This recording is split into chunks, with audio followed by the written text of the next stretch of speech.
नमस्कार, मैं राजकुमार ST academy में आपका स्वागत है। चलिए देखते हैं, अब हमारे यूपी टेट का हिंदी वर्णमाला चल रही थी। हिंदी वर्णमाला में हम आगे बात करते हैं, ठीक है। और हिंदी वर्णमाला में आप कुछ टॉपिक, उसमें कुछ पॉइंट रह गए थे, उनको मैं आगे क्लियर कर देता हूँ, ठीक है। देखिए, हिंदी वर्णमाला, कल मैंने आपको बताया था हिंदी वर्णमाला में 52 वर्ण किस तरीके से होते हैं, इस पर डिस्कस करूंगा मैं, ठीक है। देखिए, हिंदी वर्णमाला में मैंने आपको क्या क्या बताया था, स्वर बताए थे 11, व्यंजन बताए थे 41।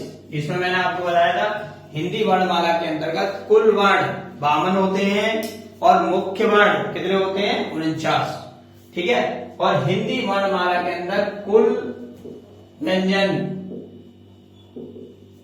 41 बताए थे और मुख्य व्यंजन 31 बताए थे। इनको डिस्कस कर लेता हूं मैं किस तरीके से होते। देखिए, स्वर क्या है हमारे, मूल स्वर थे, यह हृष्ट स्वर थे, ये 4 थे। कौन कौन से थे, ये 4 हो गए। फिर हमारे क्या थे, दीर्घ स्वर, ये कितने हैं हमारे, 4 और 7, 11, ठीक है, 7 हो गए। अब व्यंजन देखिए, व्यंजन कौन कौन से हैं हमारे, स्पर्श व्यंजन, ये कितने हो गए, स्पर्श व्यंजन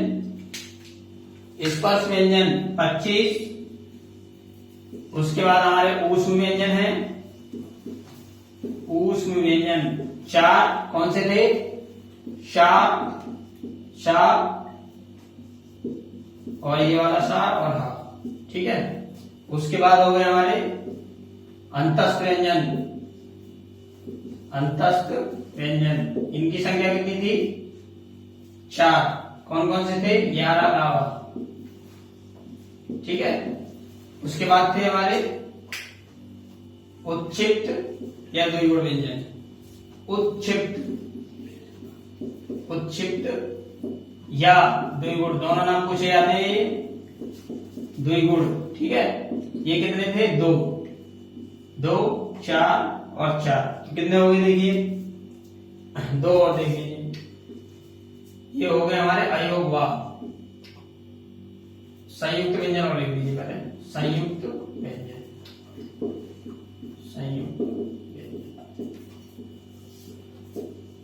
उसके बाद हो गए अयोग वा 2, ठीक है।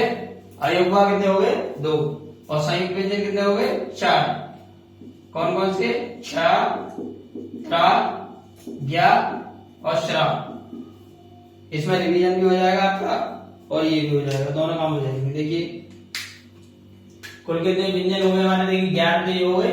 तब यहाँ देखिए 25 और 4 29, 29 और 4 33। अब ये देखिए, ये वाले जो व्यंजन है हमारे, ये ही मुख्य व्यंजन कहलाते हैं। क्यों, ये कचड़ता वर्ग हो गया। कचड़ता वर्ग में आपको पता ही है, कचड़ता में खा खा गा गा ये सारे होते हैं। 25 स्पर्श व्यंजन हो गए और 4 आपके ऊष्म व्यंजन हो गए, 4 यार अलावा हो गए, ये संयुक्त व्यंजन है आपके। और ये होता है णा और ढा। इनके बारे में कल ये टॉपिक हमारा कट गया था, इसको देख लीजिए। ये णा णा जो होते हैं, इससे किसी का नाम कभी शुरू नहीं होता है। और दूसरी चीज, ये कभी भी किसी शब्द के पहले अक्षर नहीं होते हैं। ये दोनों चीजें ध्यान रखिएगा, ठीक है। और अब ये देखिए, च, त्र, ज्ञा और श्रा, ये दोनों के दोनों क्या, ये चारों क्या है, संयुक्त वर्ण है, का और शा। तो ये इसमें से एक तो ये वर्ण हो गया, ठीक है, एक तो ये वाला वर्ण हो गया और 2 ये हो गई। तो टोटल वर्ण हमारे पास कितने थे, कुल वर्ण 52। और ये हमारे पास जो वर्ण है, अन्य वर्ण कौन से हैं हमारे पास, अन्य, ये 3 वर्ण हैं, इनको आप घटा दीजिए, श्रा और आना और ये दोनों, ठीक है। श्रा और आना, इन तीनों को घटाएंगे, कितने बचे, 49। तो कुल वर्ण ये तुम्हारे पास कितने हो गए, 49। तो सरकारी स्तर पर स्वीकृत वर्णमाला के अंतर्गत, हमारे पास 49 वर्ण होते हैं। 3 कौन कौन से नहीं होते, श्रा और अड़ा और आ, ठीक है, ये दोनों नहीं पढ़ाए जाते हैं। जैसे हम बोलते हैं मेढक ऐसे लिखा जाता है, ठीक है। कड़वा, कड़वा ऐसे लिखा जाता है। तो ये जो दोनों के दोनों वर्ण हैं ये एक्चुअल में सरकारी स्तर पर स्वीकृत वर्णमाला में नहीं पढ़ाए जाते। अब इसको हम हटा देते हैं। अब आगे देखते हैं अयोगवा। अयोगवा, अयोगवा हो गए हमारे दो, अनुस्वार और विसर्ग। कल मैंने आपको बताया था कि आचार्य किशोरीदास वाजपेयी ने अपने शब्द अनुशासन के अंतर्गत इनको क्या कहा है, अयोगवा कहा है। अनुस्वार होता है अंग और ये होता है आ, ठीक है। ये हा की आवाज निकालता है और ये मां की आवाज निकालता है। अब देखिए इसका उपयोग क्या होता है अनुस्वार का।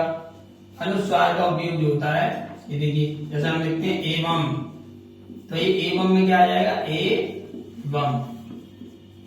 मूलम,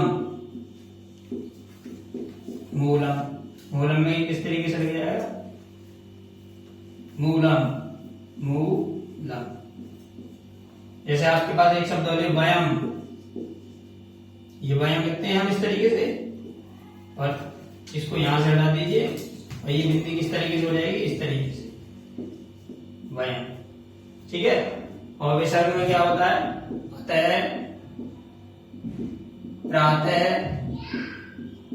और भी बहुत सारे इसमें वर्ड हो सकते हैं, जैसे दुख, ठीक है। अब ये अयोगवा आपका टॉपिक क्लियर हो गया। अब आता है हमारा अनुनासिक।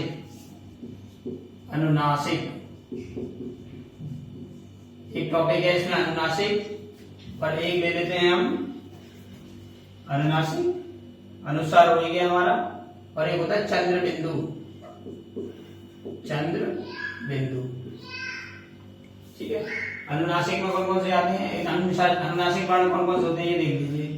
एक तो ये होता है ना, ये होता है ना, होता है अणा, हो गया, ये हो गया, और ये हो गया। ये अनुनासिक वर्ण है आपके। जैसे आपने लिखा शांति, तो ये शांति हमेशा इस तरीके से हम इसको लिखते हैं एक्चुअल में, और ये शांति को हम इस तरीके से लिखेंगे। तो ता, जो ता वर्ग होगा आपका, था, था, दा, धा, ना, तो इसका अंतिम वर्ण, ये जो अंतिम वर्ण है ये लिया जाता है इसमें, अंक की बिंदी की जगह ये ना लिया जाएगा। जैसे कि मैंने लिखा गंगा,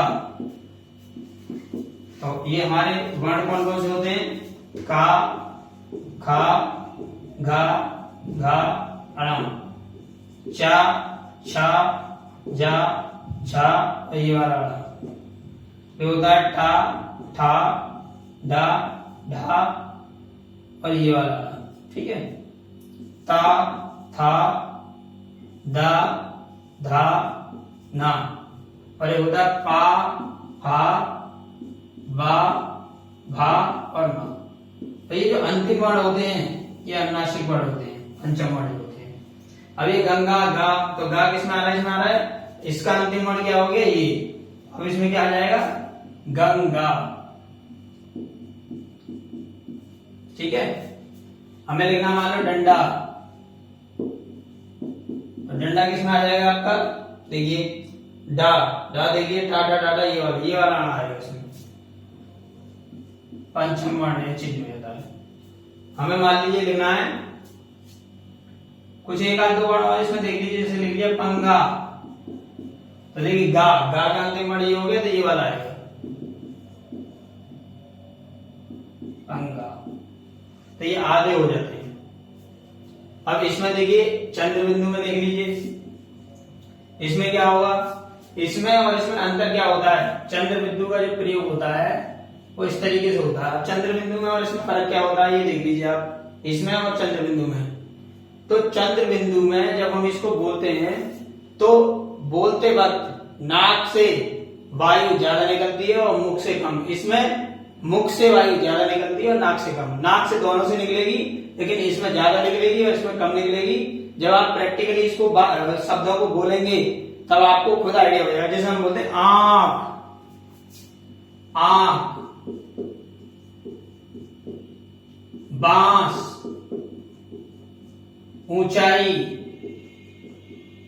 ऊंचाई, देखिए नाक से ज्यादा निकल रही है। अगर मैं इसको बोलूं शांति, तो मुंह से ज्यादा निकल रही है, नहीं नाक से कम निकल रही है, ना के बराबर। इसमें ज्यादा नाक से निकल रही है और मुंह से कम निकल रही है। जैसा आपने लिखा चींटी, ठीक है। अब देखिए चींटी, छींक, ये सब वर्ड क्या है? ये अब आप सोच रहे हो यहाँ चंद्र बिंदु नहीं लगाया हमने। जब भी चंद्र बिंदु हमारा बिंदी में बदल जाता है, जब भी शिरोरेखा के ऊपर मात्रा लग जाती है। अगर शिरोरेखा के ऊपर मात्रा ना हो तो ये चंद्र बिंदु रहता है, और शिरोरेखा के ऊपर मात्रा लग जाए तो ये क्या हो जाता है? बिंदी में बदल जाता है, पग में बदल जाता है। इसको पग भी बोलते हैं।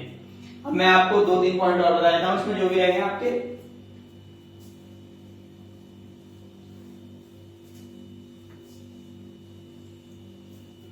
मात्राएं,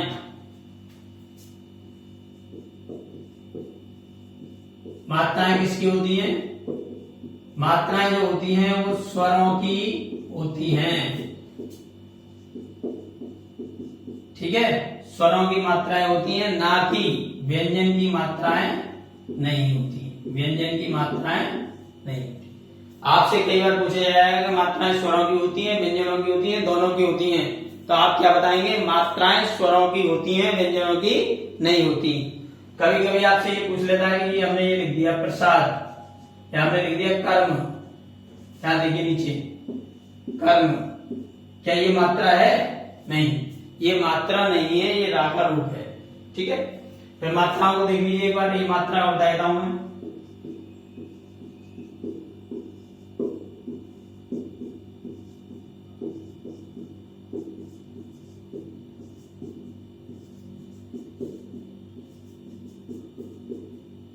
एक होता है अंग, ये अयोगवा है, और एक होता है आ।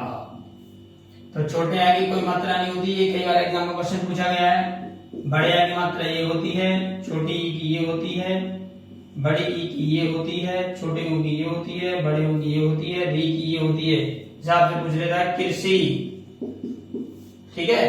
आज मुझसे किसी ने पूछा था कि पृथ्वी, पृथ्वी, पृथ्वी, ठीक है। पृथ्वी में आप यहाँ ठीक से देख लीजिए, ये जो मात्रा है ये रा है। कुछ ये कंफ्यूजन रहता है कि ये रा है या कुछ और है। एक्चुअल में ये रा नहीं है, ये री की मात्रा है, री की मात्रा।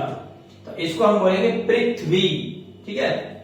अब देखिए ए की मात्रा ये हो गई ए, इसमें एक वर्ड और रह गया हमारा यहाँ पे ए, ओ, ये ए की मात्रा हो गई, ये ओ की मात्रा हो गई, और ये आपकी हो गई ओ